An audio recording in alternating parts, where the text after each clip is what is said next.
Buenas tardes, buenas noches para toda la audiencia. Les saluda el abogado Gerardo Duque, doctor en investigación criminal y ciencias de la conducta, desde el programa Asesoría Legal en Acción.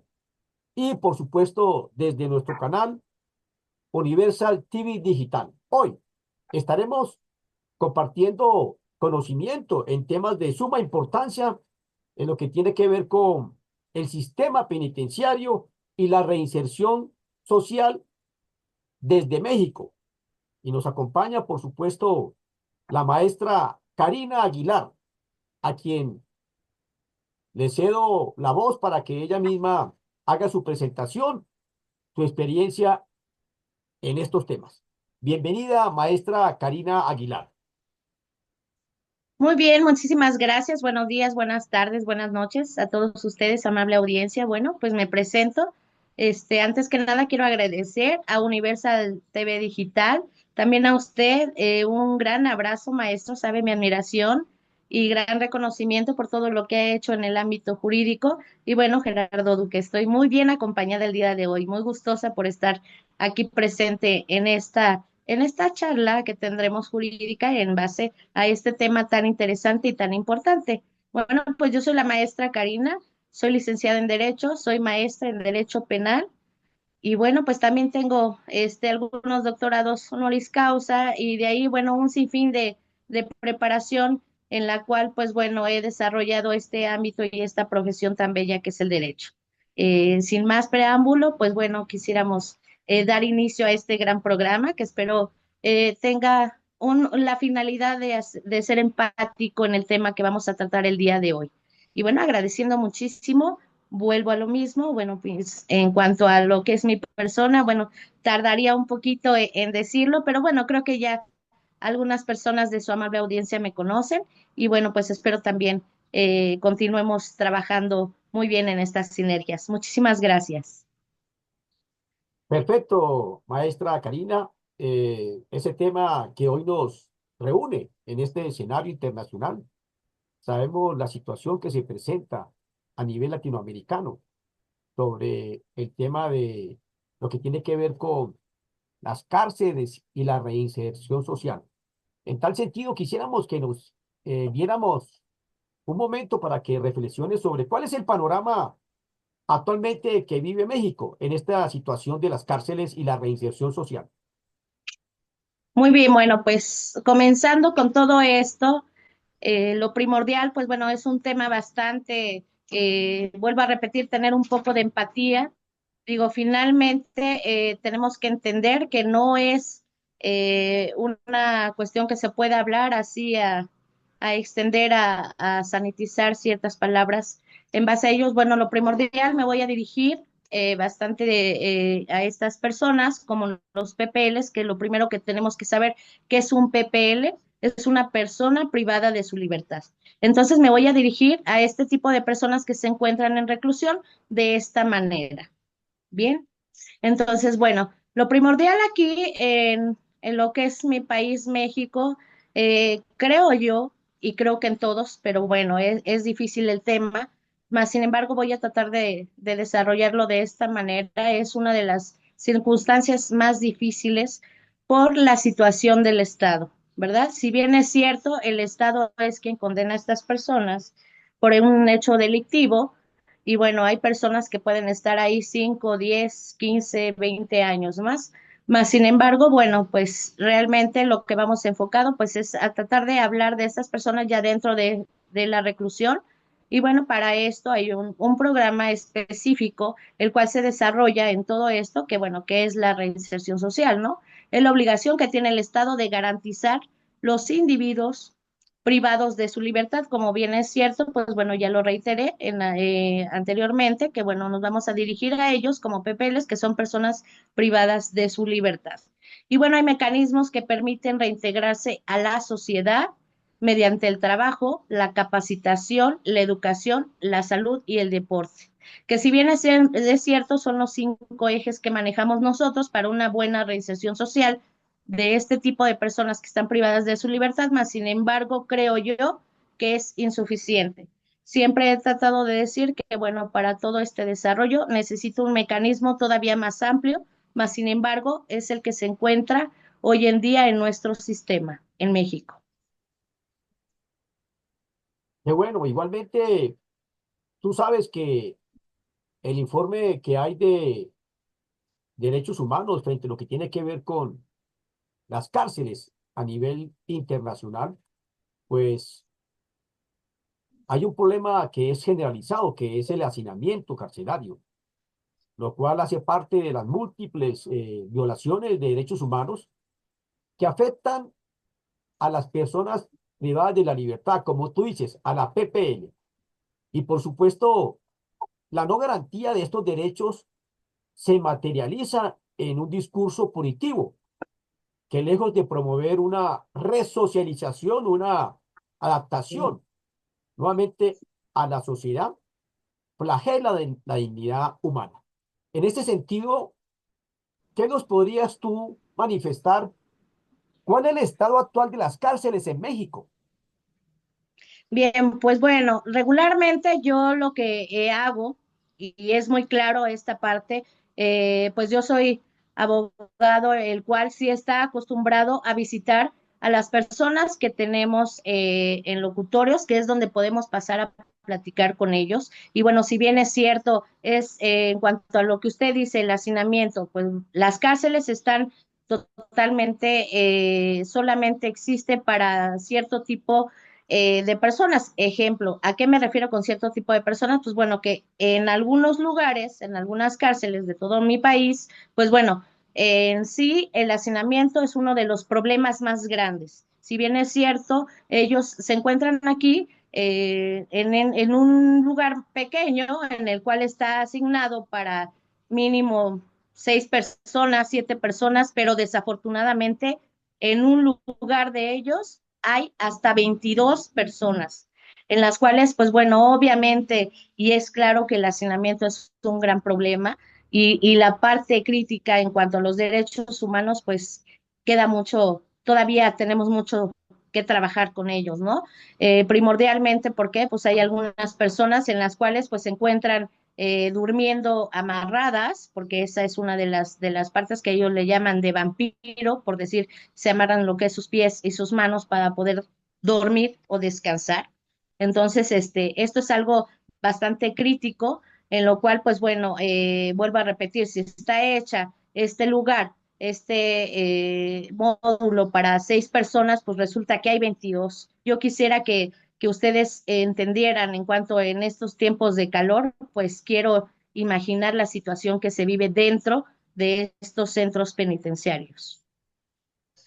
Así es, en Colombia pasa lo mismo. Desafortunadamente, los informes que ha presentado la Defensoría del Pueblo, organismos internacionales, frente al foro de la crisis carcelaria, ha manifestado que Colombia tiene más del 20% de hacinamiento carcelario, que inclusive la capacidad realmente de la población eh, se está desbordando, porque hay unos cupos que son 81.923.000 y actualmente tenemos 102.550 ppl, que por supuesto hay una sobrepoblación del 20% en las cárceles. Y esto, ¿por qué es importante señalarlo?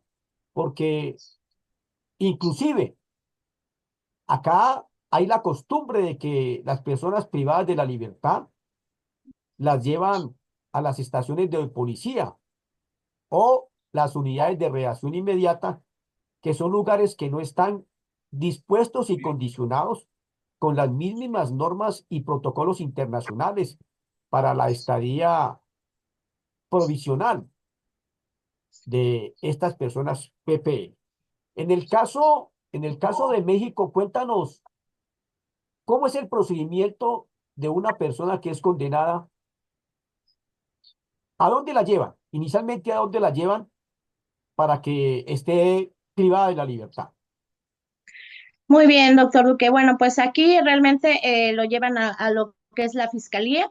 primeramente, donde se le va a dar conocimiento del por qué está privado de su libertad. En su caso, cuando comienzan el proceso, pues bueno, son trasladados a diferentes penales en los cuales, pues bueno, aquí hay dos tipos se separan, por decirlo, pero están dentro del mismo penal. Esa es la situación que hablamos aquí. Está dentro del penal, pero se separan solamente por colores.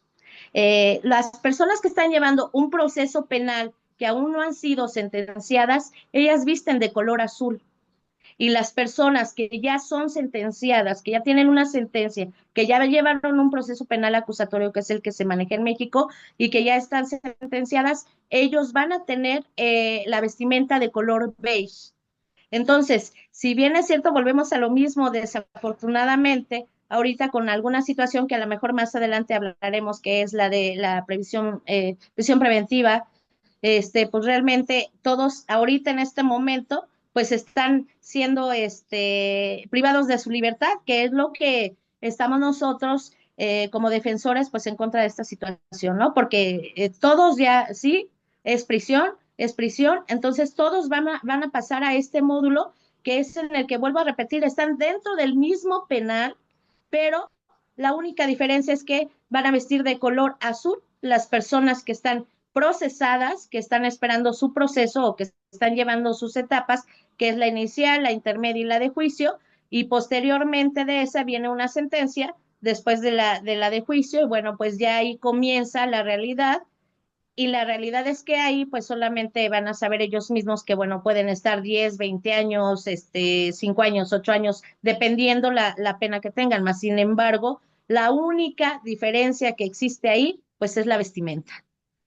Perfecto, muy La- entendible, muy fácil. Me parece que es un tema simbólico.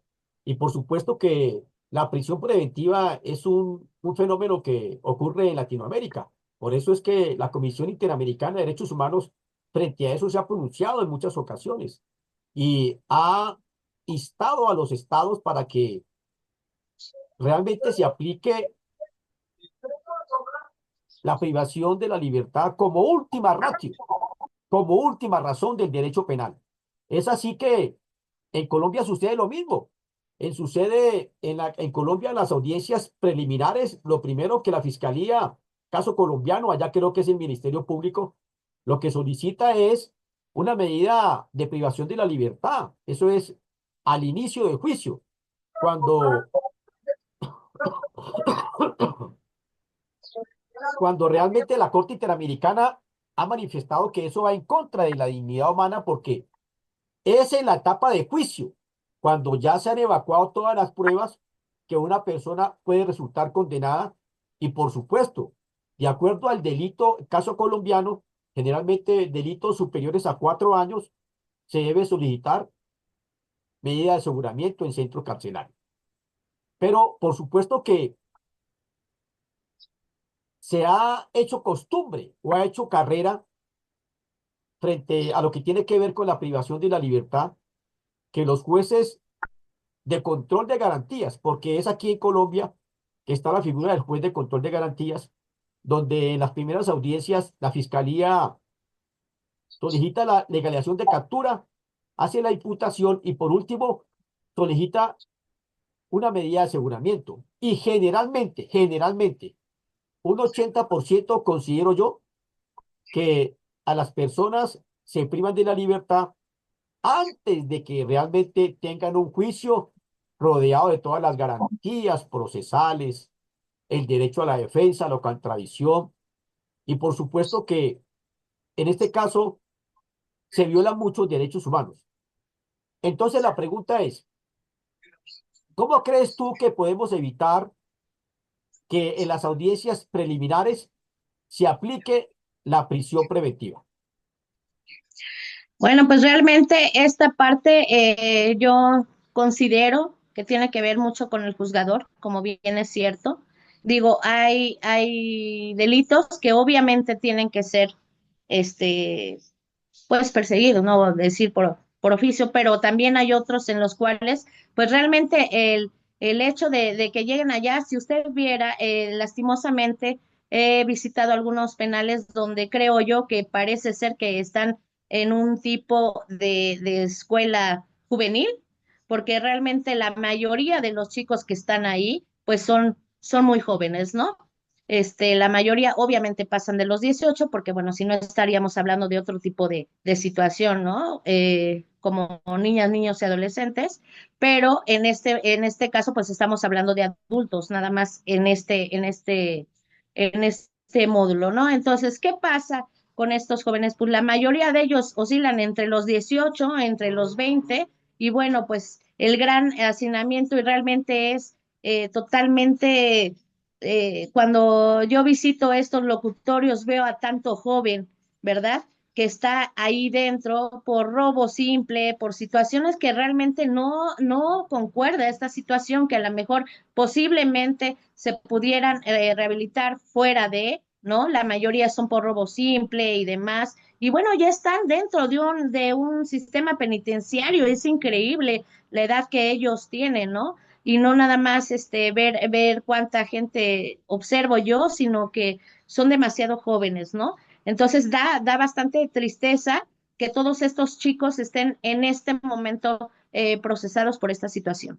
Y bueno, ¿cómo se podría evitar? Pues realmente nosotros como defensa hacemos lo más posible, lo que son los datos de prueba, en la audiencia esta, lo que es el inicial, demás, pero definitivamente el que tiene la parte al final, pues es el juzgador.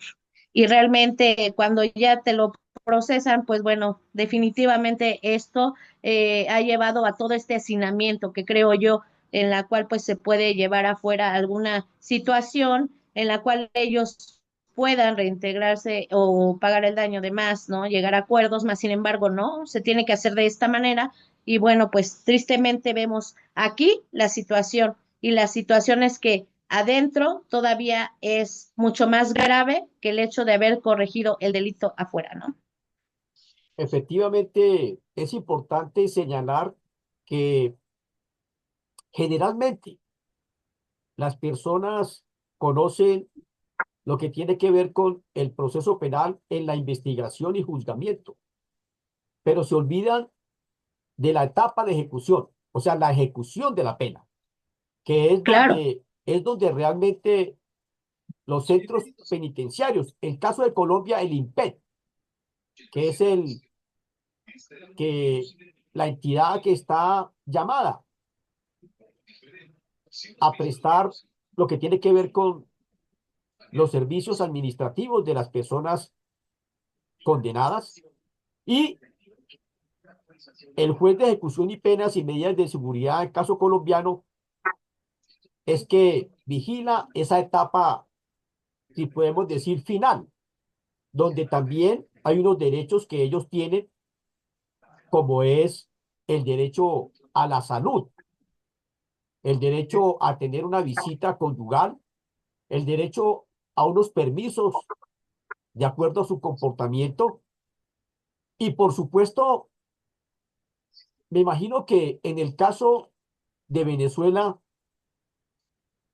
o de México, donde estás tú actualmente, y otros países, ¿cómo crees tú que se puede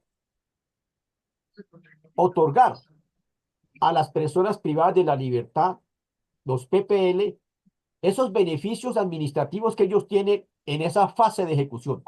¿Cuáles son los beneficios que ellos tienen? bueno, pues aquí hay algunos beneficios que se manejan, vuelvo a decir, pues bueno, actualmente los PPLs tienen derecho a contar con un proceso jurídico apegado a los derechos humanos, ¿verdad? Esto hacemos énfasis de que tiene que ser así, más, bueno, todavía nos falta, yo creo, una gama muy amplia, pero bueno, son los derechos que ellos tienen. Otro derecho sería el respeto hacia su persona, obviamente, ¿no? Pero si bien es cierto que sabemos que desde la fiscalía, pues ellos ya vienen lastimados, ¿verdad? No saben sus derechos, nunca se los leyeron. Es más, llegan a una audiencia inicial sin defensor, lastimosamente sin defensor. En la fiscalía, ellos inclusive llevaron su primer declaración sin una defensa. Empezamos por ahí. ¿verdad? Pero bueno, ya estamos hablando de la parte de reclusión, que quiero entender que este es nuestro tema y bueno, ya esa parte será en otro momento, pero quiero comenzar que desde ahí, pues bueno, se comienzan a violar sus derechos de este tipo de personas. El tercer beneficio sería llevar a cabo juicios orales justos, que es de lo que usted está hablando, lo que usted está hablando, doctor, desde la audiencia inicial, ¿verdad? Y bueno, la incorporación de los PPLs en actividades para su reinserción social efectiva. Eso es los beneficios que tienen dentro de, y bueno, pues ya consta de algunos que pueden ser ejemplo de ellos, pues ya algunas visitas, deporte, si bien es cierto, pues bueno, tienen su visita conyugal, claro que sí, pero déjeme decirle que lastimosamente a veces son grabados. Y bueno, es una situación que ellos comienzan a verlo normal, el cual, pues bueno, que es un principio de todo esto, pues la dignidad humana. Y yo creo que esta parte es lo difícil que ha existido cuando son violentados en todos los aspectos. Más sin embargo, pues bueno, ellos definitivamente pues llevan esta parte como ya normal por el cuidado 24/7. Perfecto. Me parece que hay una constante violación de los derechos humanos a nivel de Latinoamericana. En el caso colombiano, desde el año 1998, la situación de las cárceles ha sido objeto de críticas. Inclusive la Corte Constitucional encontró desde este año que el hacinamiento, la violencia y en general las condiciones de los centros penitenciarios constituyen una violación sistemática de los derechos humanos.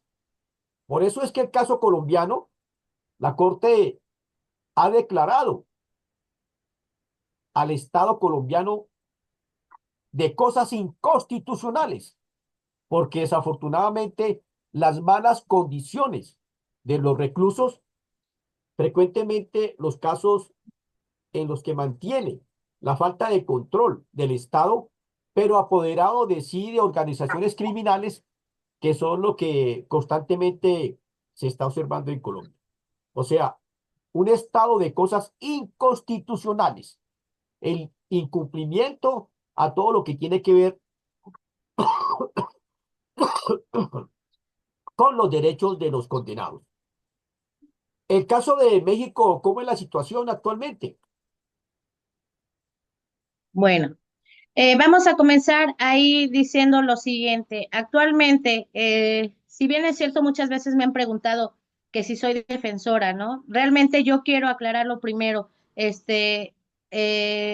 Yo me baso mucho en la parte de integración, en la parte de una persona que se está reinsertando a la sociedad. Ese es mi mayor propósito.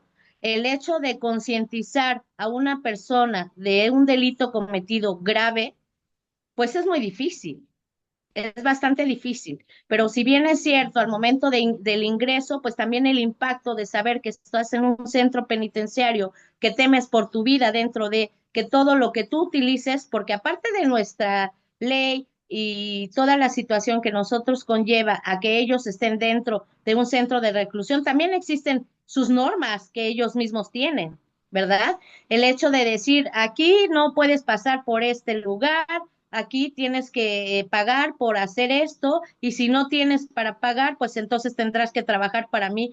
Hay circunstancias y también organizaciones que están dentro de este sistema penitenciario. Yo siempre he dicho que para poder reinsertar a una persona a la sociedad necesita un equipo multidisciplinario, no nada más. Imagínese usted que en un centro penitenciario donde hay, no sé, 2,000 de estas PPLs, 2,500, en un solo centro penitenciario, en el cual solamente existen dos psicólogos, un criminólogo y las personas que trabajan en el centro penitenciario, que son policías penitenciarios y demás, creo que es insuficiente. Un solo doctor, un solo enfermero, pues creo que cuando pasen por la primer vuelta para platicar con el psicólogo, pues yo creo que dentro de 6 meses le tocará otra visita con él y bueno, hablemos que toda esta parte, pues obviamente también no ayuda, no ayuda para un buen reinsertarse en la sociedad, para un buen proceso, para esta índole. Entonces, no nada más con eso, a pesar de que se ha hecho mucho, aquí se llama CIS y el CIS es un centro de inserción social, el cual, pues bueno, prepara también a personas que van a dar clases, pero esto lo hace la misma sociedad, no el Estado. Yo puedo pedir que ir a dar clases a estas personas, a lo mejor nivel primaria, bueno, que en algunos sí se da, que es la educación, hablemos primaria, secundaria y preparatoria. Solamente en dos centros penitenciarios de México pueden estudiar la universidad, que es en el centro penitenciario de Santa Marta Catitla, es uno de ellos, y en ese sí pueden estudiar la única carrera que es permitida, que es la licenciatura en Derecho. Pero pues bueno, también sabemos que hay personas que no hablan español, que todavía tienen un dialecto o otra lengua materna, en la cual pues también se violaron sus derechos porque no logran comprender la parte de la lengua española que nosotros manejamos, bueno, el español, y ellos tienen una lengua materna diferente que es un dialecto, ¿no? Entonces, todo esto pues complica la parte de una reinserción social, ¿no? Entonces, desde ahí sabemos que, bueno, si nosotros decimos, porque he escuchado lastimosamente, lo voy a decir como es lo peor de la sociedad, sí, pero también como sociedad nos hemos preguntado si estamos preparados para recibir a una persona que ya con por una pena de 40 años, que al salir ya no existe familia, ya no existe madre, ya no existe padre, ya no existe esposa y a lo mejor hijos. Entonces, por eso se vuelve a reincidir. Tristemente, y también esta parte quiero resaltar que al momento de salir ellos del sistema, del centro penitenciario, al llegar a la sociedad, al decir ya salí, esperé tantos años, ya cumplí, resulta ser que lo primero que piden en la Ciudad de México para poder ingresar, pues que es antecedentes no penales. Es lo primero que te van a pedir, ya sea de lo que sea, obrero y demás, ¿no? Entonces, desde ahí estamos hablando de una complicación como sociedad. No, yo siempre lo he dicho, lo primero que tenemos que hacer es, si bien es cierto, prevenir, que eso se hace afuera, el prevenir en las casas, el prevenir en la sociedad, el prevenir en el centro familiar, núcleo familiar. Ahí es donde tenemos que prevenir para no concientizar un delito dentro de un sistema penitenciario o reinsertar a la sociedad a una persona que ha cometido un delito a la sociedad. Entonces, esta parte también tenemos que entender y es lo que siempre he yo peleado. Si nosotros decimos y hacemos un señalamiento, ¿sabe cuándo tenemos que entender? Cuando ya tenemos una mamá, cuando ya tenemos un papá, cuando ya tenemos un hijo y un hermano dentro de de este centro penitenciario. Ahí es cuando entendemos, entonces somos empáticos. Más sin embargo, toda esta gente muchas veces está por robar un refresco en un centro comercial, como puede haber delitos graves como delincuencia organizada, que ellos obviamente, pues bueno, están aparte. Y ahorita voy a explicar en que están dentro del penal, pero en un lugar diferente, ¿no? A los que están todos los demás. Sí, claro, los hurtos que menos afectan la economía, en ese caso a los hipermercados, son los delitos bagatela, que precisamente son los que tiene que aplicarte ot- otra clase de justicia. Por ejemplo, ¿tú qué opinas de otras formas de aplicar la justicia, como la justicia retributiva, restaurativa o la justicia terapéutica?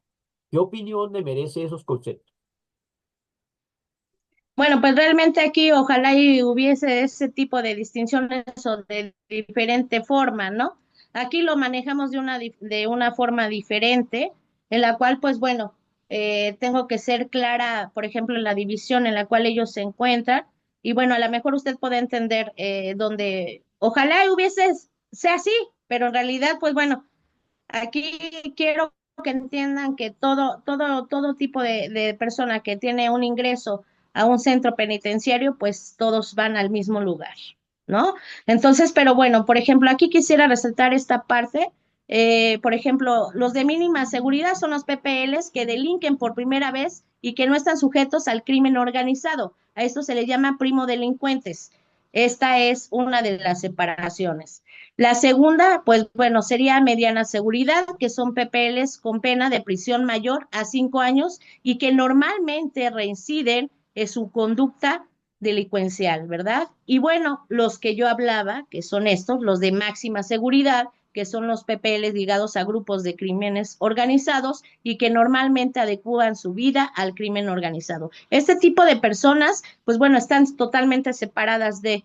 Entonces, bueno, pues nada más se dividen esos tres, en los cuales, pues bueno, los primodelincuentes, más sin embargo, los primodelincuentes y los de mediana seguridad, los de mínima seguridad están juntos. Los únicos que están separados, pues son los de máxima seguridad. ¿Por qué? Por obvias razones, por también por situación de que ellos puedan contar con una seguridad e inclusive para su propia persona. Entonces, más sin embargo, pues bueno, ellos están aparte, pero bueno, estemos hablando de que todos están en el mismo penal. Sí, es importante señalar también que en Colombia, pues los problemas jurídicos, lo que tiene que ver con la promoción de la justicia restaurativa, la justicia terapéutica, implica cambiar de pensamiento. Los operadores judiciales en el desarrollo de estas justicias deben buscar básicamente lo que tiene que ver con el juez. Primera instancia, cómo generar una mayor satisfacción a efectos de que la comunidad pueda también hacer parte Sí. de estos procesos tan importantes. Segundo aspecto, el mejoramiento del acceso a la administración de justicia. Y como tercer aspecto, cómo hacer que su actuar sea adecuado en el punto de garantías de los derechos fundamentales. En ese caso colombiano, pues para la aplicación de la justicia retributiva, hacer de la ejecución de la pena un acto de un procedimiento público que de pronto pretenda generar el mayor sufrimiento físico posible al sentenciado. De igual forma, la justicia restaurativa, una forma de responder al comportamiento delictivo, balanceando las necesidades de la comunidad, de la víctima y de los delincuentes. O sea, hay que cambiar de pensamiento de los operadores judiciales para que haya una reflexión frente a esta justicia, sobre todo la justicia terapéutica, que busca, Claro, claro, claro, maestro, que claro que sí, busca, doctor. Pues bueno, que busca ujú. sobre todo la justicia terapéutica, y me parece a mí un tema muy importante, que busca realmente estudiar los efectos del ordenamiento jurídico en las personas. O sea, hay que hacer primero un estudio bien aplicado de una interdisciplinariedad. No solamente la justicia terapéutica tiene que ver con el derecho, sino también con la salud. ¿Qué crees tú que puede pasar en México? Bueno, pues realmente, precisamente eso es a lo que yo me refería con el hecho de decir que, bueno, requeríamos un equipo multidisciplinario, ¿verdad?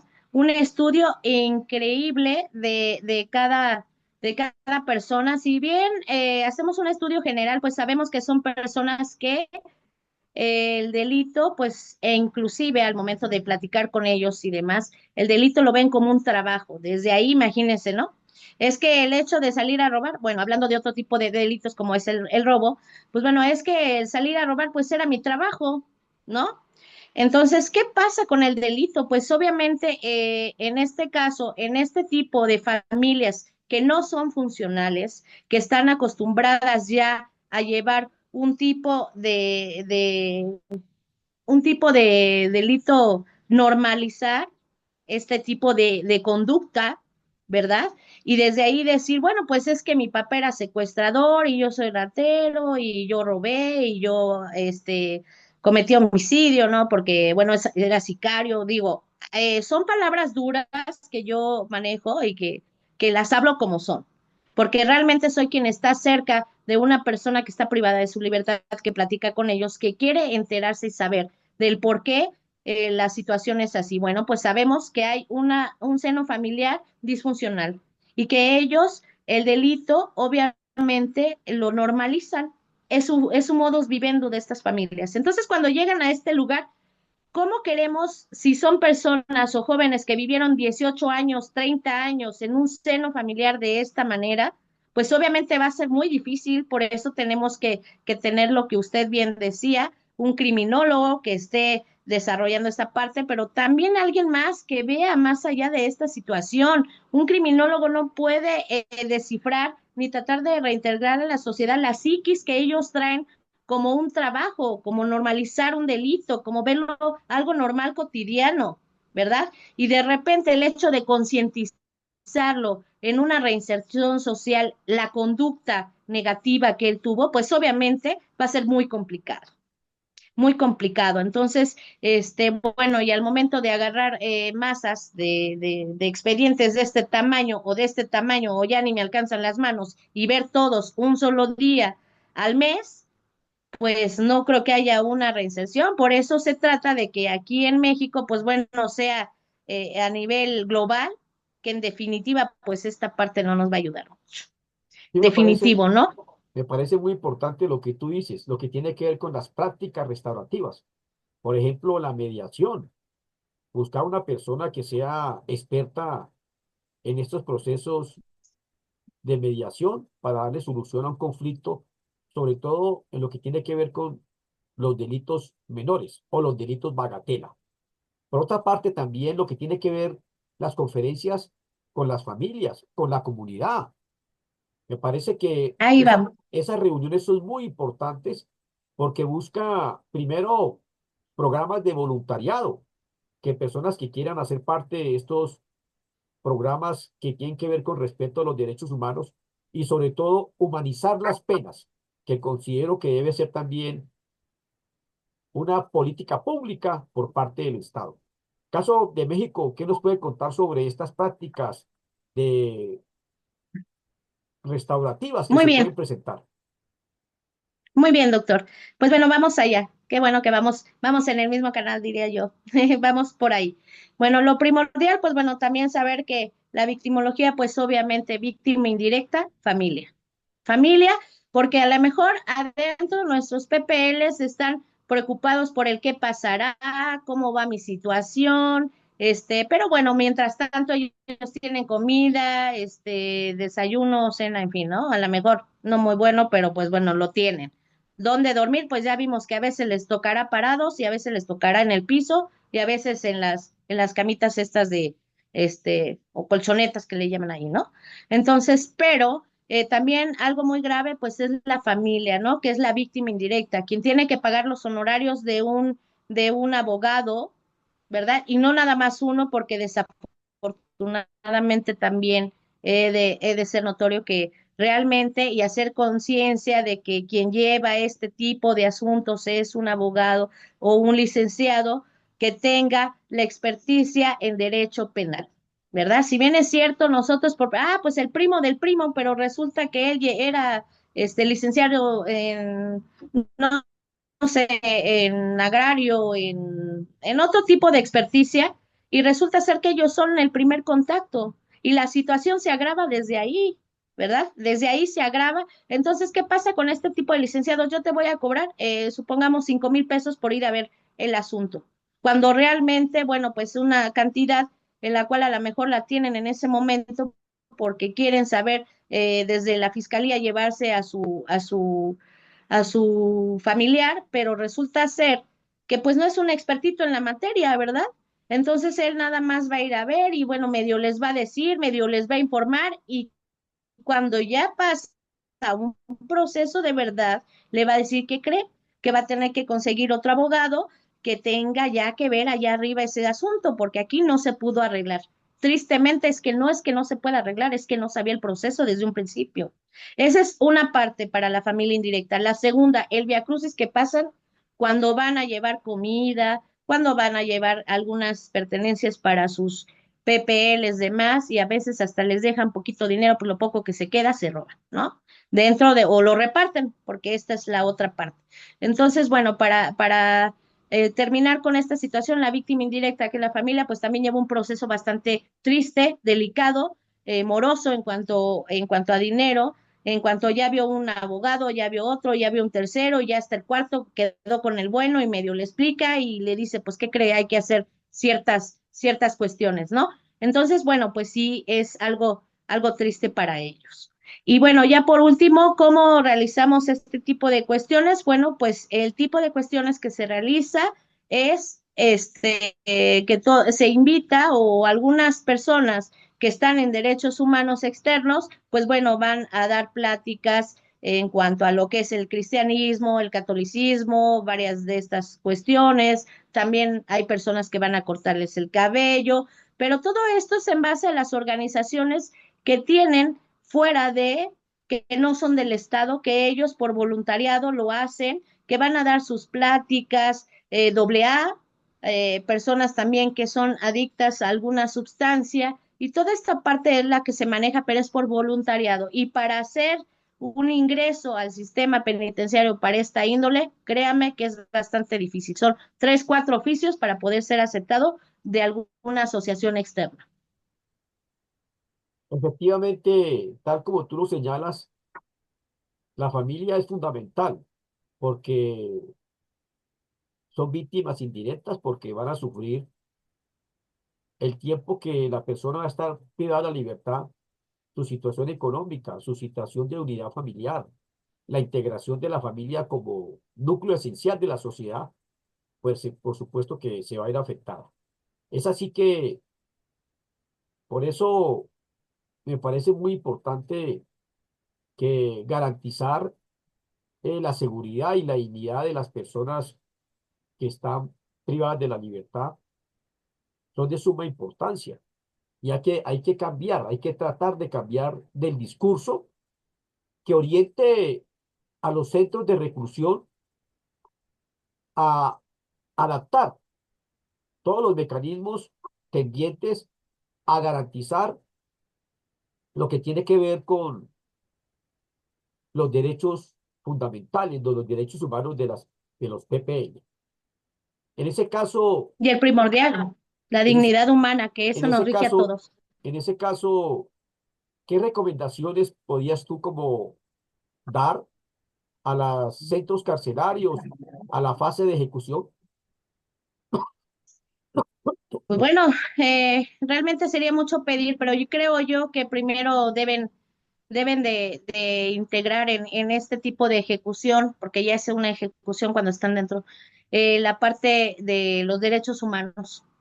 Realmente si se viera por ese régimen, créame que habría un poquito más de empatía en el juzgador, un poquito más de empatía en todas estas cuestiones y también el hecho de ver que al momento de ejecutar y ya de tener a una persona privada de su libertad dentro de, pues bueno, no nada más la dejo ahí, sino que ahí se va a pasar 10 años ahí y no nada más es uno, estamos hablando de 2,000 y tantos, de 3,000 personas dentro de un centro penitenciario. Entonces, con obviamente ellos mismos limpian el lugar, ellos mismos lo arreglan, más sin embargo, pues falta mucho, ¿no? Falta muchas cuestiones, son las últimas personas que nosotros vemos en cuanto a una pandemia, en cuanto a una situación. Y bueno, pues realmente la empatía del ser humano, como ser humano hablando, si bien es cierto ellos cometen un delito, pues también nuestra obligación pues es tratar de entender y de realizar una buena reinserción social que todavía nos falta mucho. Yo lo veo muy lejano, todavía muy, muy lejano para que se pueda lograr esta reinserción social en cuanto a lo que es esta parte del sistema carcelario. Yo en estos momentos recibí un libro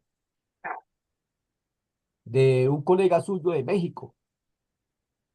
El doctor Constantino me envió un libro desde México y este libro efectivamente nos habla de las leyes, neuronas y hormonas, escrito por Gerardo La Veaga, que me Ujú. parece a mí que es un libro que está presentando un panorama diferente a lo que tiene que ver con la aplicación de la investigación en los delitos que comete el ser humano desde una perspectiva más holística, en el sentido de que no solamente se puede analizar las técnicas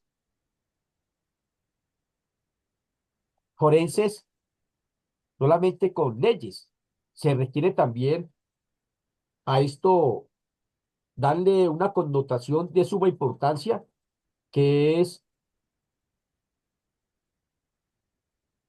esa situación de la transformación del ser humano a través de unos procesos cognitivos. Cuando se habla de neuronas, de precisamente que es el fenómeno natural que biológico que todo ser humano tiene en su naturaleza, pues este es cambio de metabolismos de la misma evolución que se ha presentado a lo largo de los años, puede transformar químicamente ciertas sustancias corporales que nosotros la podemos utilizar en beneficio del estudio realmente del fenómeno delincuencial. Entonces, este es un libro que de pronto yo estoy eh, consultando a efectos de que sirva como un libro de consulta para los futuros Claro. abogados y recomiendo que nosotros le demos otra visión diferente a lo que tiene que ver con los fenómenos delincuenciales. ¿Qué opinas tú de lo que tenemos que abordar frente a lo que tiene que ver con el tema de leyes, neuronas y hormonas? Creo que es un tema muy interesante porque si bien es cierto, vuelvo a lo mismo desde un principio, estaría perfecto esta parte de tratar de entender, ¿no? Neuronas, hormonas y toda esta parte que podemos transformar, pero la base importante, pues yo creo que es la educación y los valores. Si nosotros pudiéramos evitar desde casa este tipo de situación, porque se puede prevenir, doctor, se puede prevenir. Desde el momento en que nosotros somos padres atentos, a lo mejor no podemos ser padres, usted lo sabe y yo lo sé, que pasamos la mayor parte fuera de casa, pero sí por lo menos estamos pendientes en cuanto a los valores de los hijos, de los nietos y demás, de estar pendiente, bueno, pues si el chico no trabaja, se supone que estudia y me trae un carro del año y me trae un teléfono de esos caros, inteligentes que le llaman hoy en estos tiempos, pues bueno, creo que es importante saber de dónde lo sacó. Pero también es cierto que, bueno, el no llegar a poder educarnos, el no tener la economía, el hecho de ser una persona de calle, muchachos que se crían ellos mismos ahí con el pelotón o vecinitos que viven porque viven también desde un principio viven en hacinamiento, son familias que tres, cuatro familias que viven juntas en un cuarto muy pequeño, pues obviamente vuelvo a lo mismo, tu neurona, tu situación de vida se va haciendo no amplia, obviamente dices, bueno, esto va así, esto es normal, y volvemos a lo mismo, tiene que ser desde ese punto, partir desde ese punto para poder entonces entender la conducta de estas personas, ¿verdad? Porque bueno, para prevenir, pues tiene que ser fuera y ya para concientizar el delito, tiene que ser dentro. Y yo creo que tiene que ver mucho con el libro que usted acaba de comentar en este momento. Bueno, maestra Karina Aguilar Parra, ya vamos a dar por finalizado el programa, pero antes de despedirnos, quisiéramos darte unos minutos para que nos presentes el centro de capacitación que tienes o el proyecto que tienes tú de servicios jurídicos, para que por favor lo pueda ofrecer al espacio que nos escucha. Muy bien, pues bueno, en realidad, antes que nada, pues yo me dedico a la educación. Tengo una institución en la cual hoy en día tengo el honor de ser la rectora de este instituto. Se llama Instituto Multidisciplinario en Ciencias Penales y Forenses. Y bueno, pues realmente estoy instruyendo con una base de personal y de profesionales expertitos en cada materia. Ya desde hace tiempo, desde hace más de 10 años tiene esta institución, en la cual, pues bueno, obviamente vamos formando futuros profesionales, en los cuales, pues todo esto es importante. Todo esto es importante. Yo soy una persona que aparte de jurista, bueno, pues también se dedica a lo que es la educación y primordialmente la base de todo.